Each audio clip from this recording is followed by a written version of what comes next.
Olá pessoal, bem-vindos ao podcast Sonho Bem-vindo.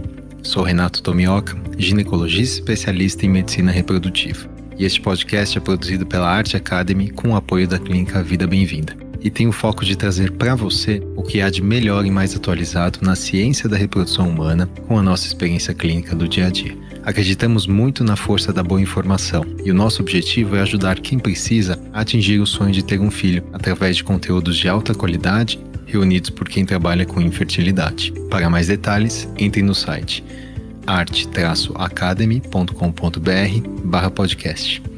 E agora, segue o nosso episódio de hoje. Oscar, seja muito bem-vindo. Vamos lá, hein? Muito obrigado, Renato. É um prazer estar aqui mais uma vez no podcast Sonho Bem-vindo. E hoje com um tema super bacana e especial, né? Que são aí os highlights, os melhores momentos do Congresso Europeu, que foi realizado em julho agora lá em Milão, na Itália, né? Lembrando assim, o Congresso Europeu é o maior congresso de reprodução humana no mundo. Na minha opinião, é um congresso mais divertido até do que o Congresso americano, justamente por ser na Europa e eles sempre escolhem cidades muito legais, né, de se visitar, e no verão europeu. Então, o clima é muito bom, gente do mundo inteiro, e esse ano você teve a oportunidade, né, de nos representar lá, como Vida Bem-vinda. Eu acabei vendo o congresso online, algumas aulas ao vivo.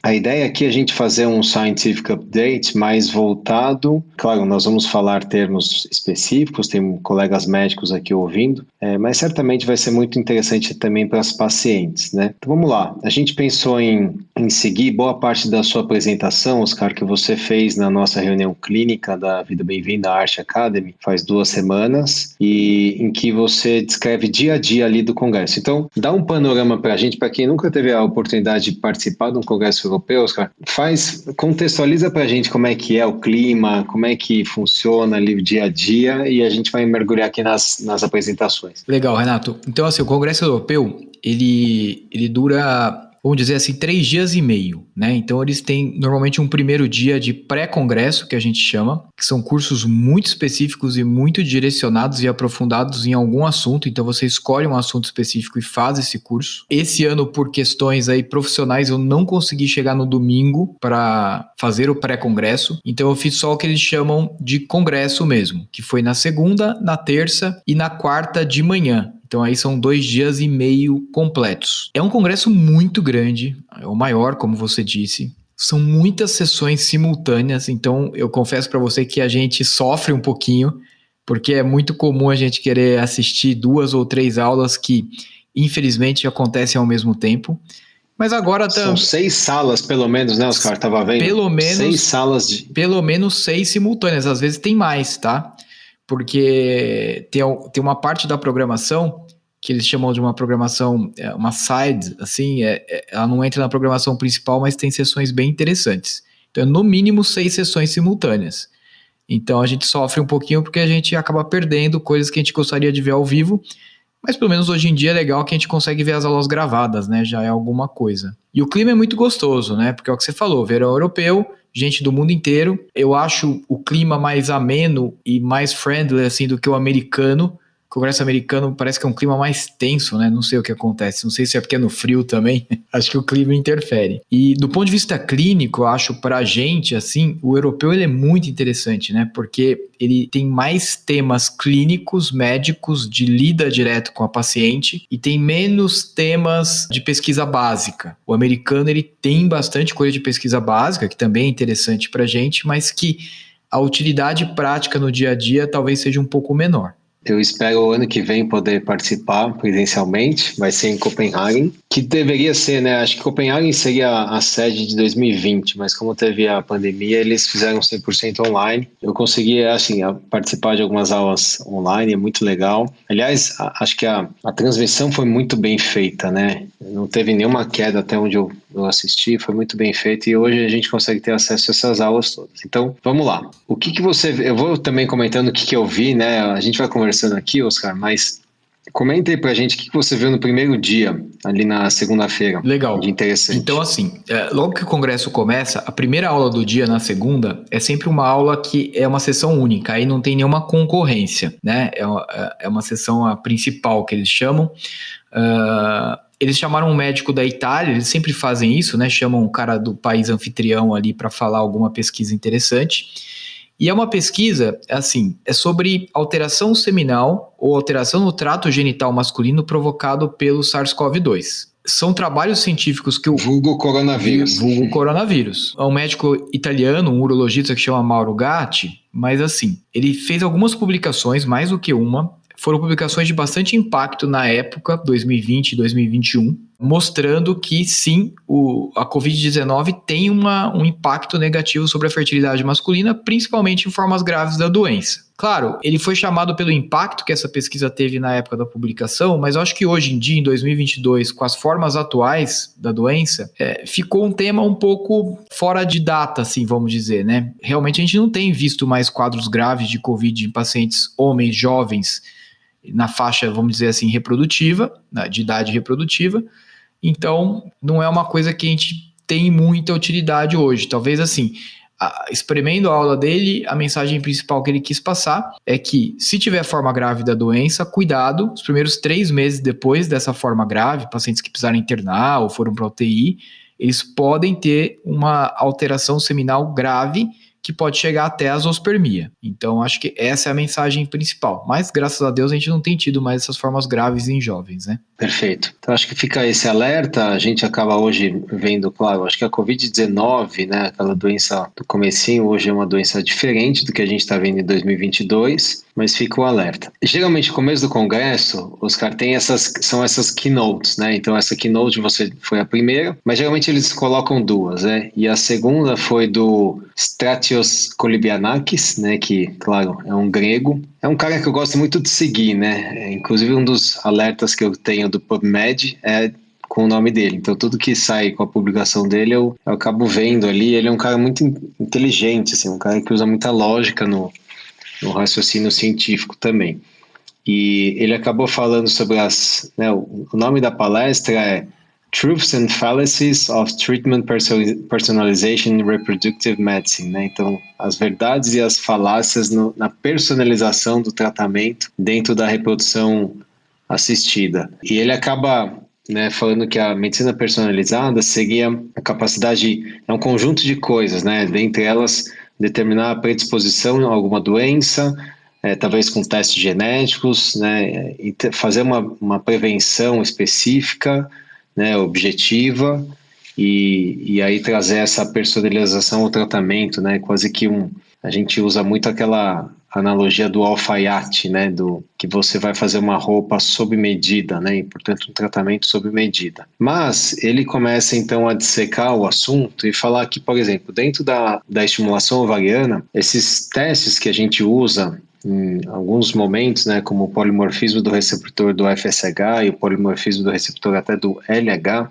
eles ainda não têm muita validade clínica, né? Você não consegue reproduzir os resultados em populações variadas. Inclusive, saiu um estudo recente na Fertility Sterility mostrando que não parece ter muito benefício clínico ainda. Acho que até você mandou depois no e-mail. Eu tinha visto isso aqui na Fertility e acho que você mandou também. Talvez isso não seja personalização, né, na medicina, apesar de muita gente chamar. Tem vários vieses, e ele começa a descrever o population bias, ele começa a falar sobre até o viés de seleção, né, de quem está sendo submetido àquele estudo, a dificuldade, a heterogeneidade da população, né? Então, muitos estudos são feitos na Europa. Será que isso seria reproduzido aqui no Brasil? A gente tem um povo muito mais miscigenado. Enfim, ele começa a falar de tudo isso e fala que isso não é personalização no tratamento. E ele defende que a personalização é muito baseada em evidência. Então, assim, você tem que ter uma validação clínica de que aquilo realmente funciona para aquele grupo específico. Aí ele tem acho que uma argumentação que eu gosto bastante, né? Que daí ele fala várias frases ao longo da aula. No começo ele vai falando aqui o que não é personalização, né? Então, basicamente, o que a gente tem hoje na reprodução humana não é muito uma medicina personalizada. Parece estranho a gente falar isso, né? Porque, claro, que toda paciente que aparece no consultório, a gente, né, tenta trazer uma personalização, uma individualização, uma estratégia específica para aquele casal, mas ele defende que ainda a gente está um pouco longe do que seria o padrão ouro na personalização, né? Você quer comentar alguma coisa, Oscar? Porque eu acho que você acabou assistindo essa aula ao vivo lá, né? Assisti. Eu acho que a tônica da aula é assim, o que ele focou muito é que, por exemplo, você escolher o tratamento que você acha que é o melhor para aquela paciente. O exemplo que você acabou de dar, a paciente chega, você vê a história, fala assim, eu vou escolher a dose do remédio, vou escolher o tipo de remédio, Isso não é medicina personalizada na visão dele, né? Você está simplesmente escolhendo um tratamento dentre várias opções que provavelmente são equivalentes ou são muito parecidas para aquela paciente. Um outro exemplo que ele deu é quando não tem evidência. Isso é muito comum na nossa área, né? Então o casal chega, ele tem um diagnóstico, a gente não tem comprovação de tratamentos que sejam eficazes para aquele tipo de problema, ou pelo menos as evidências são muito fracas, e aí a gente usa o tratamento de maneira empírica, né? Então quem nunca viu isso na reprodução humana, né? Então vou usar progesterona empiricamente para um aborto de repetição, vou usar um anticoagulante empiricamente para uma falha de implantação. Isso acontece todo dia. E ele fala, ok, você pode fazer isso. O empirismo faz parte da medicina no dia a dia quando você não tem evidências robustas sobre alguma coisa. Mas isso não é medicina personalizada, né? Então acho que é isso que ele quis frisar. E o que eu mais gostei na aula dele foi que num determinado momento ele fala que o ser humano, ele tem a capacidade de utilizar uma ferramenta poderosa, que é o cérebro, né? Então todo mundo pode usar o cérebro para tentar, né, trazer uma personalização nesse caso, né? Trazer um resultado melhor para o casal. Só que o cérebro tem vários vieses, né? Então você tem um confirmation bias, que seria, isso vale para tudo, né? Mas na medicina vale muito, né? Então você defende uma estratégia, uma tática, enfim, e você só vai buscar evidência científica e casos que deram certo com aquilo que você acredita, mas você acaba fechando os olhos para os casos que não deram certo, né? Isso acontece direto, é o famoso relato de caso, né? E relato de caso não é uma evidência forte. E além de outros, né? Você tem um viés você não consegue lembrar muito bem o que aconteceu de errado nos casos, enfim. Então ele acha que essa ferramenta cérebro é importante, né? Acho que leva em consideração a experiência, mas o jeito com menos vieses e mais correto de conduzir a ciência seria com estudos clínicos, né? E principalmente estudos randomizados, se for possível. E a gente tem muito pouco, né, na nossa área. A gente vê muito isso, por exemplo, com testes, né, Oscar? Eu diria que, assim, hoje na prática clínica, pelo menos no consultório, por semana, eu converso pelo menos todo dia com algum casal sobre os testes. Quanto que vale a pena fazer um teste de endométrio antes de fazer uma transferência? Será que vale a pena a gente fazer para todo mundo? Enfim, e aí a gente pode entrar nisso depois, né? Mas foi uma aula muito legal, eu acho que foi legal abrir o congresso com isso, porque é claro que todo mundo quer uma medicina personalizada, né? Mas o que realmente é uma medicina personalizada? 2.0, né? Eu acho que a gente precisa caminhar ainda para isso e ter essa honestidade científica de entender que a gente está um pouco longe ainda, né? Exato. Acho que essa aula no começo foi legal porque ela já ajustou a forma de pensar de todo mundo que estava lá, né? Para assistir as próximas aulas, né? Ele fez um priming com o congresso inteiro, 10 mil pessoas, né? Exatamente. Vamos lá. Exatamente. Que mais que você viu? Próxima aula ali no... Eu vi uma aula muito interessante, Renato, de uma pesquisadora da Holanda, que assim, tem um estudo para contextualizar que chamava Optimist Trial.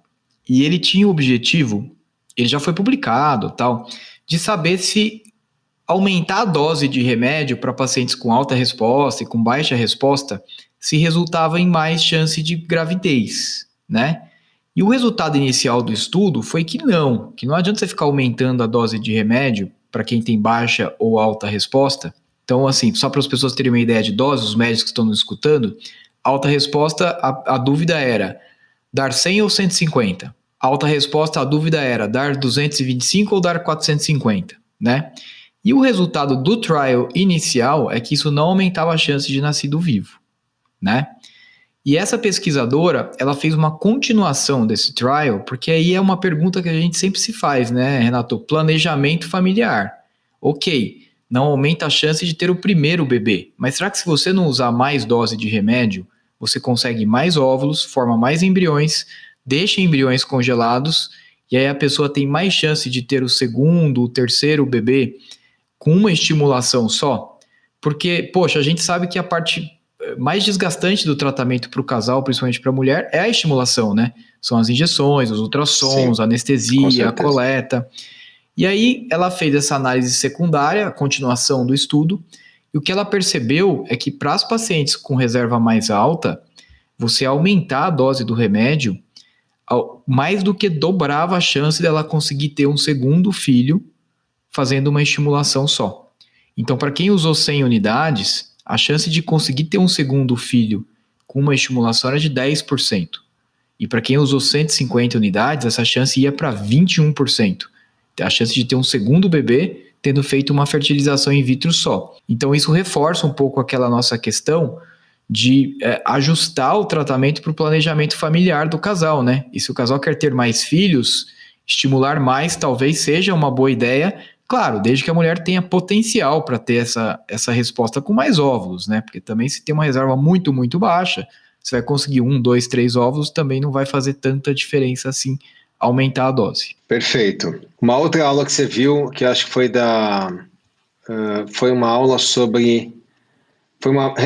essa aula foi muito interessante, foi aquela sobre o modelo matemático de Network Meta-Analysis, não foi? Foi. Você quer explicar um pouco dessa aqui, Oscar? Acho que é bem legal, principalmente para os colegas médicos aqui. É muito legal. É uma metodologia que eu realmente não conhecia, porque assim, o que é o padrão hoje em dia? Você quer saber se um tratamento é melhor do que o outro, se o tratamento A é melhor do que o B. Então você faz uma revisão sistemática da literatura, encontra todos os estudos que comparam aqueles dois tipos de tratamento e usa uma ferramenta matemática, que é a meta-análise, para saber se um tratamento é mais efetivo do que o outro. O que acontece é que, por exemplo, quando a gente está falando de estimulação ovariana, a gente tem um número, Renato, tão grande de combinações, né? Que tipo de bloqueio que você vai usar? Agonista curto, agonista longo, antagonista? Que tipo de estimulação que você vai usar? De gonadotrofina? FSH recombinante puro, HMG, FSH recombinante com LH recombinante?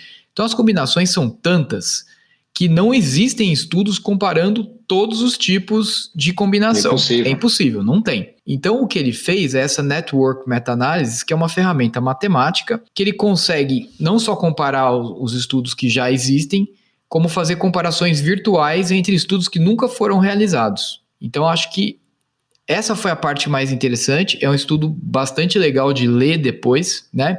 E aí ele vai comparar exatamente qual a melhor combinação de bloqueio hipofisário e de tipo de gonadotrofina para estimular a ovulação em cada situação. Alta resposta, baixa resposta, resposta normal, quero diminuir risco de hiperestímulo, quero aumentar a chance de nascido vivo. Então, tem todas essas comparações nesse estudo. Então, acho que a grande novidade desse estudo foi essa ferramenta de como se fosse criar uma comparação entre coisas que nunca foram comparadas antes. Queria que você comentasse sobre o polimorfismo, Oscar. Polimorfismo do receptor de FSH e do FSH, da molécula, né? Do hormônio. E os efeitos aí. Acho que podia fazer uma contextualização, talvez, para as pacientes, né? O que é isso? Qual é o impacto? Como é que funciona, né, a parte hormonal de uma forma simples, para ver o quanto que é importante esse tema, né?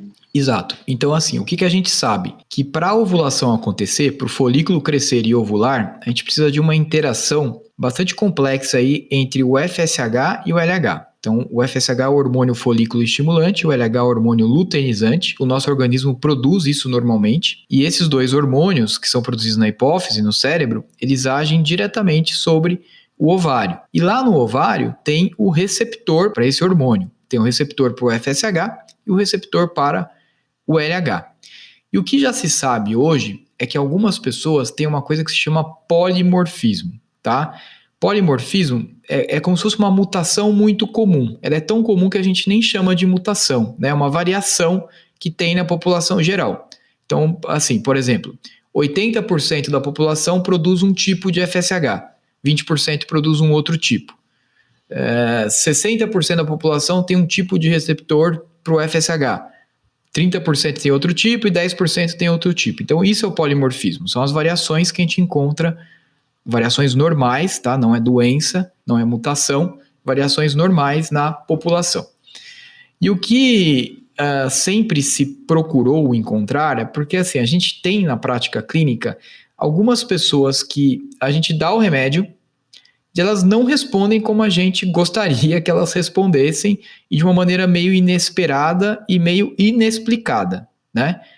Então, a ideia por trás do polimorfismo é, será que essas pacientes que não respondem tão bem aos remédios para induzir ovulação, não tem ali uma alteração no receptor que faz com que o remédio funcione menos ou funcione pior? Então, essa é a contextualização do polimorfismo, né? Então, assim, já tem alguns anos, acho que talvez uns 10 ou mais anos, que existem testes, né, genéticos para tentar identificar qual é o tipo de FSH e qual o tipo de receptor de FSH que a paciente tem, e isso vale para o LH também, para tentar direcionar qual seria o melhor tipo de remédio para ela usar e para tentar direcionar o prognóstico também, né? Antes de começar o tratamento, você já saber se é uma paciente que você espera um ciclo mais longo ou um ciclo mais curto, ter mais óvulos ou ter menos óvulos, esse tipo de decisão clínica, né?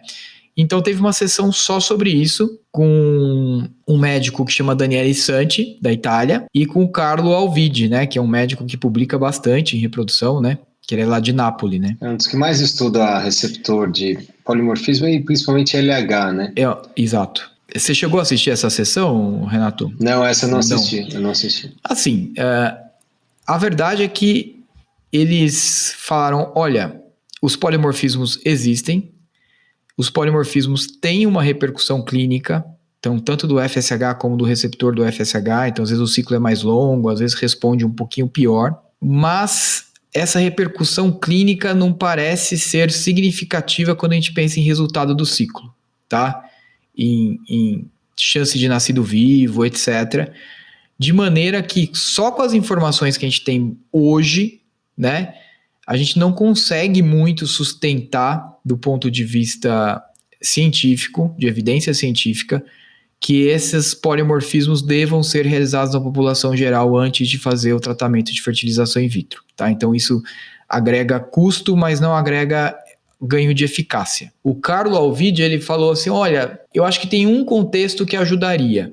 Então assim, paciente jovem, com reserva boa, que respondeu mal usando 150 unidades de FSH. Essa paciente se beneficiaria de fazer um estudo de polimorfismo, que pode ser que ela tenha, e por isso ela respondeu mal, porque, veja, uma paciente jovem com reserva ovariana normal, que usa 150 unidades, não é para responder mal, não é para ter uma baixa resposta, né? Mas ele falou assim, olha, mas também, se você usa habitualmente doses maiores do que 150, ele falou claramente, se você usa 225 unidades ou mais, e costuma fazer protocolo misto, não vai fazer diferença fazer o polimorfismo também. Então a conclusão da sessão foi essa, que assim, tem alguma coisa ali, mas hoje a gente não conhece ainda todas as peças do quebra-cabeça para poder montá-lo de uma forma que faça sentido usar para todo mundo.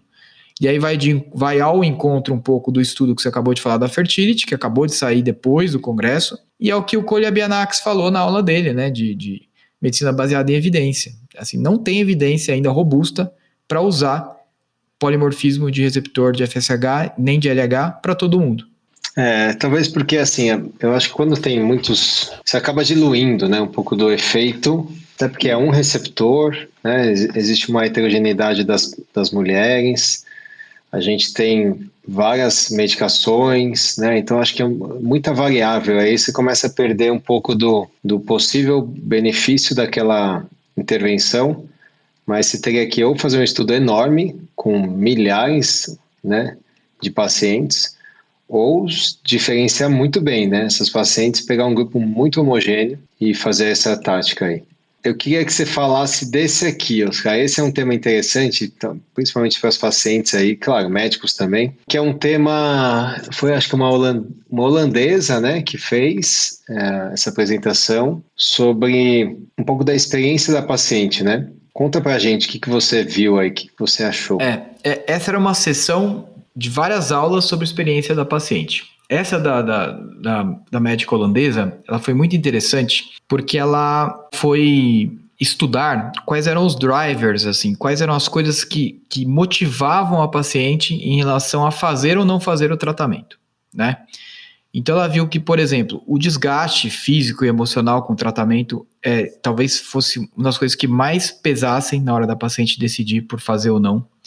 A efetividade do tratamento, o custo, a segurança, o quanto o tratamento e as decisões eram centradas nela, paciente, o quanto era um negócio que ela não tinha participação nenhuma, né? E aí outras coisas, do tipo ter uma gestação geneticamente própria ou com doação, e ser um processo mais ou menos natural, o local da fertilização, se é fertilização in vitro ou se é uma fertilização em vivo com relação sexual, por exemplo. Então, tudo isso interferia de alguma forma na decisão da paciente, né? E ela viu uma coisa muito interessante que, por exemplo, a maioria das pacientes ou dos casais, eles estão dispostos a pagar mais, ou seja, fazer um tratamento mais caro, tá? Comparando assim, vamos pensar então, inseminação versus fertilização, tá? Como exemplo, os casais estão dispostos a pagar por um tratamento mais caro que dê mais chance de gravidez, né? Não estou falando de custo-efetividade, tá? Estou falando de efetividade só. Então, mesmo que a custo-efetividade seja pior, o casal prefere fazer um tratamento com efetividade maior, mesmo ele sendo mais caro. E ela está disposta a fazer um tratamento mais desgastante, física, emocionalmente, em todos os sentidos, em troca de ter mais chance de gravidez também, tá? Então, é uma coisa interessante para a gente pensar, porque sempre tem muito estudo, né, na nossa área, tentando fazer essa comparação de qual via que é melhor seguir, a via do tratamento mais simples possível, ou a do mais complexo, mas que dá mais chance. Então, ajuda a nortear um pouco como as pacientes pensam, né? Porque muitas vezes a gente pensa do ponto de vista do sistema de saúde, né? De custo-efetividade, etc. Mas os pacientes parecem pensar um pouco diferente. E aí, na contramão da maior taxa de gravidez, ela percebeu que o contrário, os casais estão dispostos a abrir mão de uma chance de gravidez maior para ter um tratamento mais seguro para ela, mãe, para o bebê, e para ter também um tratamento mais baseado nas decisões dela. Então, ela abre mão um pouco de chance de gravidez para poder escolher um tratamento que ela se sinta mais à vontade, para ela ter poder de decisão. É isso. Então, são insights interessantes assim, para a gente pensar quando a gente conversa com a paciente, porque às vezes a gente tem muita visão do médico, né? Exato. E aí, acho que isso é um outro ponto interessante para essa próxima apresentação, que foi uma belga, né? Johanna de Vrooy, falando aí acho que do alinhamento das expectativas em relação ao prognóstico da FIV, especificamente, né, Oscar? Exato. Essa aula foi muito interessante, porque, assim, o que ela fez basicamente? Ela conversou com homens e mulheres e perguntou sobre qual era a chance que eles achavam que eles teriam no tratamento. E aí a primeira informação que ela tirou desse estudo dela é que as pessoas sempre acham que tem mais chance do que realmente tem, tá? Então, assim, é muito mais frequente a pessoa ter uma visão superestimada, né? Da chance que ela tem realmente. Bom, essa é a primeira parte do trabalho. A segunda, ela fala assim, ok, então as pessoas não têm uma visão muito realista da chance que elas têm de gravidez com tratamento. Mas será que se eu falar o prognóstico verdadeiro, a chance real que a gente estima que ela tenha, que normalmente é menor do que aquela que ela acha, ou que eles acham, isso vai ter um impacto positivo ou negativo? Né? Será que vai trazer a pessoa para uma realidade e vai ser bom, ou vai dar uma desanimada, vamos dizer assim, e a pessoa pode até desistir do sonho de ser pai ou de ser mãe por causa disso, né? E aí a conclusão que ela chega é que é muito importante falar o prognóstico, mesmo que ele seja ruim, antes do tratamento. Então, já setar a expectativa, o casal já ter uma visão realista de qual é a chance dele, e que isso, se feito de maneira apropriada, não gera mais ansiedade e não gera mais sofrimento no casal. Pelo contrário, diminui a ansiedade, diminui o sofrimento depois que vem um negativo, né? E então acho que isso até ajuda na questão do dropout, né? Que é um grande problema que a gente tem na reprodução assistida, né, Renato? De não chegar no bebê, é o dropout, né? Não sei se você quer falar um pouquinho sobre isso. O dropout a gente fala que é a desistência, né? Então, é a desistência em relação àquele tratamento. Então, é difícil falar, assim, quando a gente fala esse termo parece que é difícil de entender, mas se você for pensar na linha do tempo, né, no caminho do casal, que procura uma clínica, começa um tratamento, faz um ciclo de fertilização, tem uma falha, seja uma falha porque não teve óvulo, não teve embrião euploide, ou transferiu o embrião e não engravidou, e ele vai fazer um novo ciclo, esse casal repete, e de repente ele cansa por qualquer motivo e para, né? Ou não cansa e desiste de parar mesmo, né? De fazer o tratamento. Isso é o dropout, né? Não é necessariamente um dropout durante o ciclo, né? Que ele está estimulando e parou, não é isso. Se esse casal continuasse fazendo o tratamento, será que ele teria resultado? Depende, né? Depende muito, claro, da idade e da reserva ovariana, principalmente. Mas, em geral, sim. Acho que a resposta é, se o casal tem a chance de repetir o ciclo de fertilização, claro, a gente não está falando aqui dos limites, né? Mas, em geral, esse casal pode ter resultado, né? A gente nunca vai saber qual é o número ideal de ciclos para chegar nesse resultado, né? Mas tem um estudo interessante, acho que foi no Lancet ou New England até, mas acho que foi Lancet, que acompanhou, né, assim, qual foi a taxa de gravidez cumulativa, já é antigo esse estudo, de um casal que faz 1, 2, 3, 4, 5, 6, até 8 FIVs, e geralmente é uma curva, né, quase que uma hipérbole, assim, que vai aumentando, né, então é difícil o casal chegar num platô de taxa de gravidez, né, então o dropout, ele parece ser muito influenciado, sim, acho que pela expectativa, né, do casal, e pela noção de realmente quais são as chances, né? Então, uma coisa que a gente tem, acho que o hábito aqui na Vida Bem-vinda, pelo menos, né, Oscar, é de alinhar isso em números mais palpáveis. O que eu estou querendo dizer? Quando eu acabei de fazer isso com um casal que veio hoje, né, um casal que já veio com falhas de 2 tratamentos de fertilização in vitro, ano passado e esse ano, em outro local, no interior de São Paulo, e ela tem uma baixa reserva ovariana e 42 anos. E eles me perguntaram, será que vale a pena tentar mais ou vamos para a ovodoação, né? E aí a gente fez uma conta junto que qual é o número de óvulos que eu deveria ter, óvulos maduros, para encontrar pelo menos um embrião de qualidade para ser transferido. Dado que esse embrião de qualidade tem mais ou menos 60% a 65% de chance de gravidez, né? Então é uma conta, é um cálculo que é possível ser feito, claro que você tem um range grande, né? Você vai, às vezes, de 20 óvulos até 40 óvulos, dependendo do cenário, mas é algo que traz um número, assim, né? Que fala, olha, são 20 e poucos óvulos. Será que a gente consegue chegar em 20 e poucos óvulos? Aí você olha para a reserva ovariana. Quantos ciclos eu precisaria fazer? 3, 4, 5? E aí eu devolvo, geralmente, essa pergunta para o casal, se eles topam, se eles estão dispostos a embarcar nessa jornada, que é realmente uma jornada que pode ser longa, né? Mas se isso já está setado, como você falou antes, né? Você já sabe que é bem provável que você vai precisar de vários ciclos. Quando você faz um ciclo e não dá certo, você não se frustra tanto, né? E a taxa de dropout é menor, porque você já tem uma estratégia bem definida, bem desenhada, né? Eu acho que isso é uma coisa que a gente vai fazendo cada vez mais com a experiência, né, Oscar? É claro que ninguém quer ser pessimista, né? Pelo contrário, você quer ser realista para chegar no objetivo. A meta é chegar no objetivo, né?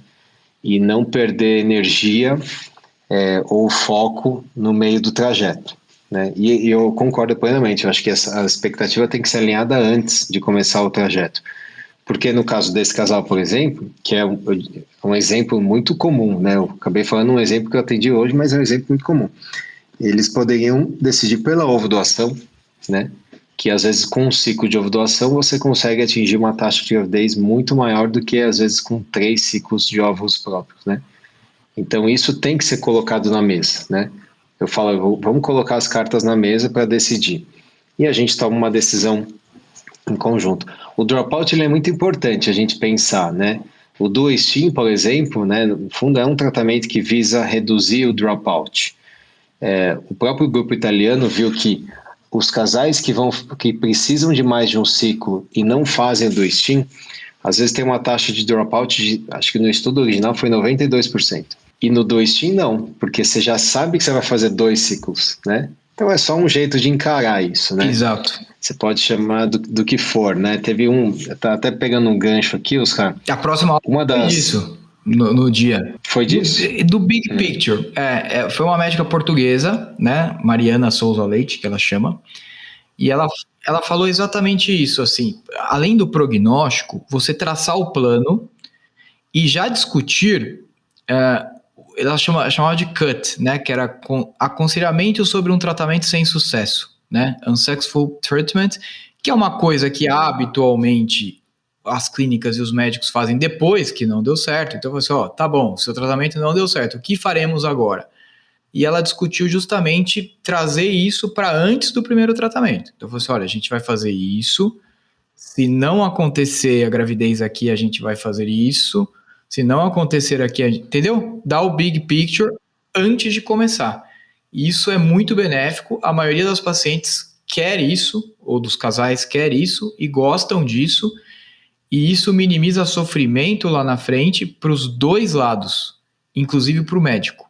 Já tem o plano traçado desde o começo. Eu acho que isso vale para praticamente tudo na medicina, né? Eu lembro muito bem que uma vez eu fui acompanhar um exame de mama, uma biópsia de mama, né? Então, o paciente fez mamografia, tem uma alteração, vai fazer uma biópsia de mama.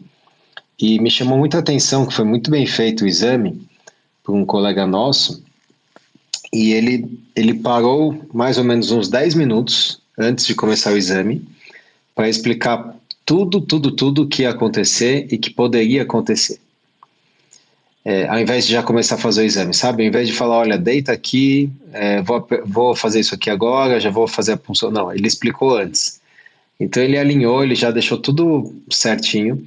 E o exame, apesar de demorar mais, parecer que vai demorar mais, na verdade é mais rápido, é mais eficiente, né? Então no fundo é isso, ele alinhou, olha, pode ter um hematoma, se tiver você vai fazer isso, pode ser que não aconteça nada, não precisa tomar remédio, enfim, foi muito legal. E eu acho que vale isso muito também para a fertilização, porque apesar da nossa linha do tempo ser muito mais longa do que um exame de biópsia de mama, né? No fundo é um alinhamento, né, do que pode acontecer em cada etapa, e se acontecer você já sabe o que fazer, né? Então olha, se a gente não tiver óvulo, o que a gente pode fazer? Se a gente não tiver embrião, o que a gente pode fazer? Se não tiver embrião euploide, o que fazer? Se não implantar, né, uma coisa que a gente conversa muito hoje, será que vale a pena fazer um teste de endométrio antes de fazer a transferência, ou só se falhar? Enfim, eu acho que, claro que isso consome bastante tempo, né, e é natural até, acho que essa é uma crítica até, né, Oscar? É natural que se a gente faz uma programação já bem detalhada antes, muita coisa a paciente vai esquecer, né, ou nem vai olhar, porque não é o momento de olhar aquilo, né? Então, acho que cada vez que você vai avançando aí nesse timeline da FIV, vale a pena realinhar as expectativas, né? E foi muito legal, eu gostei muito que você trouxe essas aulas aí, esse bloco, né, de conteúdo. E eu queria até aproveitar e falar que eu acabei assistindo, não sei se você viu, mas teve um bloco sobre Duo-Steam, né, especificamente. Você chegou a ver esse bloco? Não. Que seriam, assim, novas aplicações ou novas... Na verdade, a seção 22, que seria New Evidence on Dual Stimulation, né? E... não achei nada de muito novo, assim, né? Acho que foi mais para chamar a atenção de quem... É que a gente faz muito e há muito tempo, né? Mas tinham algumas aulas, né? Acho que eram 5 aulas. Uma delas, ele chamava de Beasting, né? O Beasting, que na verdade é o do Steam francês, nesse caso. E é até legal, porque a médica que apresentou foi uma francesa de um hospital de Créteil. Créteil seria ali a parte de periferia de Paris, né? E Créteil, Oscar, quando eu fui fazer... A faculdade tem aqueles intercâmbios de um mês, sabe? Sei. Férias. Em 2004 eu fiquei nesse hospital aí, foi bem legal. Que coincidência. Muita coincidência. Eu quase não ouço falar desse hospital, mas é um hospital mais assim da periferia ali de Paris, né? E aí ela fala enfim, comparando a estimulação, é um RCT, né? Um estudo randomizado controlado, de uma estimulação 1-2-STIM versus 2 estimulações separadas, que é uma dúvida muito boa, né? Será que é melhor fazer o 2-STIM ou é melhor fazer uma FIV agora? Aí eu dou um tempo e faço uma outra FIV, né? Em pacientes com baixa reserva ovariana. E ela, assim, resumidamente, acho que não viu muita diferença, né? Eu acho que a principal vantagem, na minha opinião, não sei a sua, mas eu acho que o 2-STIM é exatamente isso aí, é alinhamento de expectativa. Você sabe, dá um certo conforto psicológico até saber que se de repente na primeira estimulação você não teve embrião, enfim, você já está fazendo a segunda, né? E é mais rápido, né? Acho que o delta aí é mais curto. E aí tem outras, enfim, teve uma que foi bem criticada, inclusive, de um egípcio, perdão, né? A Universidade de Alexandria, no Egito, e nitidamente, é curioso, porque no Congresso Europeu tem de tudo, assim, qualquer congresso tem de tudo, mas acho que no europeu é um pouco mais democrático, assim, né, onde você vê muito trabalho ruim, sendo bem direto aqui, né, e ele falou assim, ele tinha usado a dupla estimulação enfim, na fase lútea versus fase folicular e tal, e era um estudo randomizado, né, que ele estava apresentando. Aí na parte estatística, Oscar, ele foi falando e tal, enfim, chegou no resultado, e aí no final alguém perguntou para ele, como é que você calculou como você fez o cálculo amostral? Daí ele falou, foi o departamento de estatística. Ele falou o departamento de estatística calculou e foi tudo bem pensado e tal. Aí o cara insistiu, falou assim, tá bom, então você já publicou? Daí ele falou, não publicou. Então falou assim, então quando você publicar, eu sugiro fortemente colocar como autor o departamento de estatística. Mas é engraçado, o que eu mais gosto de ouvir, na verdade, são as perguntas depois da aula. Muito bom, que é onde eles dão uma pressionada. E no Congresso americano é um pouco mais agressivo, né? Eu acho que o clima é mais... tenso. É um pouco mais tenso ali, né? Vamos seguir aqui, que acho que ainda tem essa parte que chama bastante atenção e vai interessar bastante paciente aqui, né? Que é a parte de perdas gestacionais, abortamento de repetição e falha de implantação, né? Então foi uma aula sobre conceitos modernos no diagnóstico e no tratamento. Exato. Isso já é segundo dia, tá? Já foi a primeira sessão do segundo dia de congresso. Uma aula da Alemanha, se não me engano. Eu acho que foi Innsbruck, é a Áustria, né? Eu vi essa aula também. Eu vi essa aula. Eu vi isso mesmo. Tanto é que o guideline é Alemanha, Áustria e Suíça. E era interessante porque, assim, na verdade, o que ela trouxe, existe um guideline já Alemanha, Áustria e Suíça, e esse guideline vai servir de base para um guideline que a Sociedade Europeia, que é a ASHRAE, vai lançar esse ano sobre abortamento de repetição e falha de implantação. E ela usou muito dados de um trabalho dela mesma, um trabalho basicamente de epidemiologia, em que ela compara a incidência de causas de aborto de repetição versus falha de implantação, para ver se as frequências são iguais, se é a mesma doença ou se tem alguma diferença, né? Então, por exemplo, ela mostra que um mioma submucoso, ele é muito mais causa de falha de implantação recorrente do que de abortamento de repetição. Por outro lado, sinéquias intrauterinas, ela encontrou muito mais frequentemente em pacientes com aborto de repetição do que com falha de implantação recorrente. Então, basicamente é esse tipo de comparação que ela vai mostrando ao longo da aula e também as causas. Então, ela fala de genética, ela fala da parte imunológica, de células NK, de endometrite, como que trata, mas assim, de verdade, não teve nenhuma grande novidade em relação ao que a gente já investiga e faz, tá? O que ela chamou a atenção, que talvez seja a maior mensagem para casa, assim, que eu achei da aula dela, porque o resto são coisas que a gente já tem no nosso dia a dia, é que ela fala, olha, a falha de implantação recorrente, ela é mais comum na endometriose e no ovário policístico, mesmo que não tenha nenhuma outra causa por trás. Então, ela fala que essas duas doenças, elas têm uma associação com falha de implantação recorrente, independente de ter outra causa. A própria doença poderia ser uma causa. Ela não se aprofundou muito, não diferenciou a adenomiose de endometriose nessa afirmação que ela fez, e nem os diversos fenótipos aí do ovário policístico, se tem síndrome metabólica associada, se não tem, que eu acho que são coisas importantes, né? Porque a adenomiose, obesidade, a adenomiose é um pouco diferente de endometriose, né? Quando a gente pensa principalmente em falha de implantação recorrente, ela não diferenciou, mas ela pincelou esse tópico aí, que é um tópico importante, né? Um tópico frequente no nosso dia a dia, pegar pacientes com aborto de repetição ou com falha de implantação recorrente, a gente investiga tudo e não acha nada, né? E aí, às vezes, a única coisa que tem é uma SOP ou uma endometriose, e pode estar aí a chave da causa, né? Eu vi essa aula, uma aula bem, na verdade ela fala o guideline, né? Ela vai... E muito rápido, né? Porque ela quis falar tudo em 25 minutos, ficou meio corrido, né? Aí teve uma outra aula que você também assistiu, eu tive a chance de assistir também, que foi bem interessante. Essa acho que foi um bloco sobre implantação, né? E esse pesquisador, que eu acho que na verdade eu não sei se ele é médico, mas ele é um cientista, né? Ele é um pesquisador. Agora eu não lembro se ele fica não lembro que país que ele era. Eu acho que ele era Holanda, talvez? É Bélgica, né?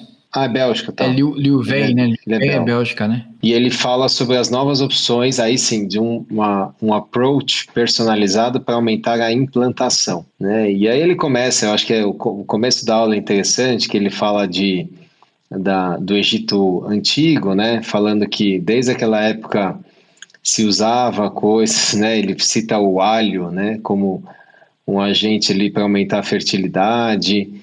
Aí ele passa pelos testes de transcriptômica endometrial, né, incluindo o ERA-teste, para falar sobre a janela de implantação, e um outro teste que eu não conheço que chama Be Ready, acho que deve ser um teste americano. E aí no fundo ele fala que é o nosso grande desafio, né, Oscar, que é esse black box da reprodução humana, que é a implantação. Ou seja, nós hoje conseguimos ver os embriões sendo formados no laboratório, a gente consegue testar os embriões, a gente consegue ver o endométrio num ultrassom e até numa estereoscopia, a gente consegue fazer biópsia do endométrio, analisar isso no microscópio, analisar do ponto de vista de biologia molecular, mas a gente não consegue ver, depois que você transfere o embrião, o que acontece lá dentro, porque você não consegue colocar uma câmera no útero depois da transferência e ficar observando o que vai acontecer, né? Porque só de fazer isso você já vai interromper ali algum processo importante da implantação. E aí eu acho que o que é brilhante é que existem laboratórios hoje no mundo que estão trabalhando com organoides humanos, inclusive de tecido endometrial, estruturas semelhantes a blastocistos, né? Para ver em laboratório como é que acontece isso. Né, que é quase que pensar num modelo tridimensional da implantação, só que você assistindo isso, né, acontecendo no laboratório. E entender essa dinâmica complexa que é a implantação embrionária e o início da gestação. Então ele navega, ele vai falando de como é que eles estão desenvolvendo isso. Eu acho que tem alguns laboratórios japoneses, né, que estão por trás, e algumas publicações importantes, até acho que na Nature, né, enfim, de modelos de blastocisto para pensar nessa implantação. Eu confesso que eu não tinha visto ainda nenhum artigo sobre isso até então, acho que são artigos bem recentes, né, 2 anos para cá. Eu vi que ele mostrou um de 2020, 2021, e aí sim eu acho que essa talvez seja a grande avenida aí para a gente entender e desvendar esse black box da reprodução humana, né? Não tenha dúvida, não tenha dúvida. Eu acho que no futuro breve aí a gente vai ter testes, né, para a gente entender melhor o que acontece depois que a gente faz a transferência, né? Porque até o momento da transferência a gente tem, né? Teste para embrião e teste para endométrio. Acho que a grande questão aí é o depois. Por que falha depois, né? E é muito frustrante, né? Para todo mundo. Você forma embriões, você faz de tudo para o endométrio implantar, mas você não tem resultado. E às vezes isso acontece de forma repetida, né? Então foi muito interessante, acho que muito inspirador aí, mas não tem jeito, é uma coisa que a gente vai ter que esperar, acho que uns bons anos aí. Quer comentar sobre, agora acho que foi uma aula mais de estimulação ovariana, né, Oscar? Isso é uma coisa interessante, acho que para os médicos, né, que fazem reprodução assistida. Então, assim, é uma aula meio dos add-ons, né, e do tipo de estimulação. Então, a primeira aula foi uma aula da Copenhague, e ela falou de letrozol como um cotratamento durante a estimulação ovariana em pacientes sem câncer, né, porque é meio rotina já em pacientes câncer de mama, principalmente hormônio dependente, você usar durante a estimulação ovariana para coletar óvulos o letrozol, né, e aí o que ela desenhou foi um estudo multicêntrico randomizado para ver se isso é vantajoso em pacientes que não têm câncer, mas que estão fazendo FIV. Está dentro de um contexto que eles chamam lá de reduzir o impacto da estimulação ovariana. Então, assim, tentar usar menos gonotrofina, substituindo uma parte pelo letrozol, ter níveis de estradiol mais baixos, que é um dos causadores dos efeitos colaterais, usando o letrozol, né? E basicamente o que ela encontra nesse RCT é que não tem diferença, tá? E talvez o grupo letrozol foi até um pouquinho pior do que o grupo que não usou letrozol, o grupo controle, né? Mas aí ela chama uma atenção para uma coisa bem interessante, que é um insight aí para a nossa prática clínica, que ela fala, olha, pode ser que tenha tido menos óvulos no grupo que usou letrozol, comparado com o grupo que usou só a gonotrofina, sem o letrozol, porque talvez quando você usa o letrozol você precise fazer o trigger, que é aquele disparo da ovulação, um pouquinho mais tardio, com os folículos um pouco maiores. E no trabalho dela ela não fez isso, né? O critério de trigger para o grupo controle e para o grupo intervenção era o mesmo. Então talvez fizesse o trigger com folículos de 1 a 2 milímetros maiores, ou seja, no dia seguinte ao que você faria em condições normais, você poderia ter um resultado melhor com o letrozol. Então, acho que é um insight aí que fica pra gente, né? Que usar o letrozol junto nessa situação, talvez a gente tenha que retardar um pouco o trigger. Mas você sabe que eu estava assistindo uma aula, agora não me lembro qual, e eles também comentaram isso, que na época, acho que foram os estudos até do Oktay, em Nova York, né? Enfim, o Oktay é um pesquisador médico que faz bastante preservação de fertilidade oncológica, né? Inclusive transplante ovariano e congelamento de óvulos em pacientes com câncer de mama. E ele já falava isso em algum artigo, eu não recordo de ter lido isso, mas citaram isso mesmo, né? Que quando você usa letrozol, o ideal é deixar um pouco a mais, um folículo um pouco maior para você fazer o trigger. Então, acho que isso parece ser mesmo uma tendência e algo interessante a gente prestar atenção. É um pouco o inverso, né? Quando você faz transplante ovariano e faz uma estimulação para coletar óvulo desse transplante, em geral, aí é o inverso, que é um folículo um pouco menor, porque essas pacientes ovulam mais rápido, assim como as pacientes com reserva ovariana mais reduzida, né? Vamos falar desse tratamento com testosterona para poor responder, que acho que é um tema muito interessante, e a gente pode continuar numa outra sessão, acho que vai ter que ser uma segunda parte aqui, porque ainda tem praticamente metade do congresso aí pela frente para a gente comentar, né? Exato. Depois a gente faz um episódio 2, né, com a segunda metade. Vamos. Esse é bem interessante, porque é uma coisa muito frequente no nosso dia a dia, né, Renato? Que é a reserva ovariana, a resposta ovariana pobre, né, ou má resposta ovariana, em quem faz fertilização in vitro. Então, o que foi apresentado por essa autora da Grécia foi uma revisão sistemática, agora fresquinha, que ela levantou aí os últimos estudos usando testosterona antes da estimulação ovariana, e o que ela mostrou é que melhora, tá? Então, você usar testosterona antes da fertilização in vitro nessas pacientes de má resposta ovariana aumentou a chance de gravidez clínica em 2,25 vezes, quer dizer, meio que dobrou, né, a chance de gravidez clínica, e de nascido vivo em 2,36 vezes. Quais as limitações do estudo? As de sempre. Os estudos são heterogêneos, os estudos que ela usou para essa meta-análise. São 8 estudos apenas, reunindo 760 pacientes. Então, você vê que em média, aí, os estudos não reúnem nem 100 pacientes cada um. Tem uma variação grande em tipo de testosterona que é utilizada, dose e duração do tratamento antes. Então, assim, ó... É o mais importante. Exato. Parece que é bom usar, mas a gente não tem dados robustos de como usar. Então, fica ali meio que a critério de cada serviço, de cada médico, escolher qual o protocolo que eles acham que faz mais sentido. Mas eu acho que, como conclusão, faz sentido usar a testosterona. O impacto parece ser bastante importante para pacientes com má resposta ovariana. Agora, Oscar, você sabe que no começo da apresentação ela fala que é o diferencial desse estudo dela, né? Porque existem já algumas meta-análises de uso de androgênios, acho que, se eu não me engano, até da Cochrane, né? Sim. O diferencial é que, primeiro, é novo, né? É o mais recente, e ela incluiu 2 estudos que não tinham sido incluídos nessa última meta-análise, acho que da Human, se eu não me engano, ou da Fertility, agora posso estar errando aqui, tá? Mas tem uma revisão recente que não incluiu 2 estudos importantes, que são esses estudos aí de 2021. Então, essa acho que é a grande vantagem dessa revisão dela. E um ponto, assim, acho que só para fazer uma contextualização, é que fisiologicamente seria interessante utilizar a testosterona com mais tempo. Acho que são vários pontos importantes. A maioria acaba utilizando 10 mg por dia, que na minha opinião é uma dose meio alta de testosterona. Na prática a gente acaba utilizando algo em torno de 5 a 6 mg por dia. Por que 5 a 6? Porque fisiologicamente seria um nível, pensando na permeabilidade do gel, né, de cada pele, etc., seria um nível mais adequado para você aumentar o nível intrafolicular de androgênio, no caso testosterona, e ter uma resposta boa.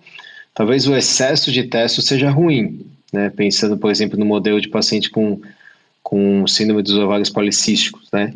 Então, eu particularmente não uso 10 mg para esse público, e eu acho que sim, vale a pena usar pelo menos umas 6 semanas. É claro que nem todo mundo tem 12 semanas para investir nisso antes de fazer uma estimulação, porque muitas delas têm idade avançada ou reserva ovariana muito baixa. Então é um pouco angustiante ficar esperando 1 mês e meio, 2, para estimular. Mas acho que o principal trial que está ainda rolando, que tinha uma expectativa de sair, acho que 2 anos atrás, né, os resultados preliminares, é aquele T-Transport Trial, né, que é o trial, que se eu não me engano, Poliso estava liderando, de uso de testosterona, pelo menos em média 60 dias antes de começar a estimulação ovariana em pacientes com baixa reserva ovariana, numa dose de 5,5 mg por dia.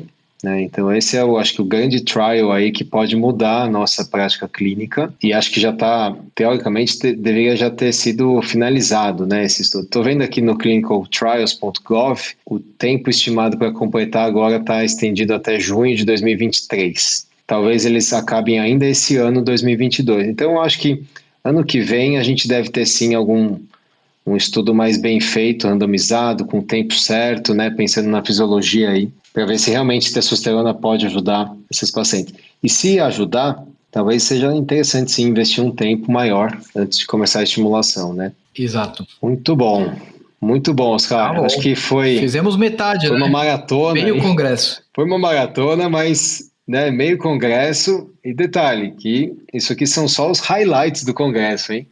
Imagina a quantidade de conteúdo que tem, né, um congresso europeu. Não, e isso é aquilo que a gente falou, né? São 6 sessões simultâneas. A gente falou de uma sessão de cada horário aqui.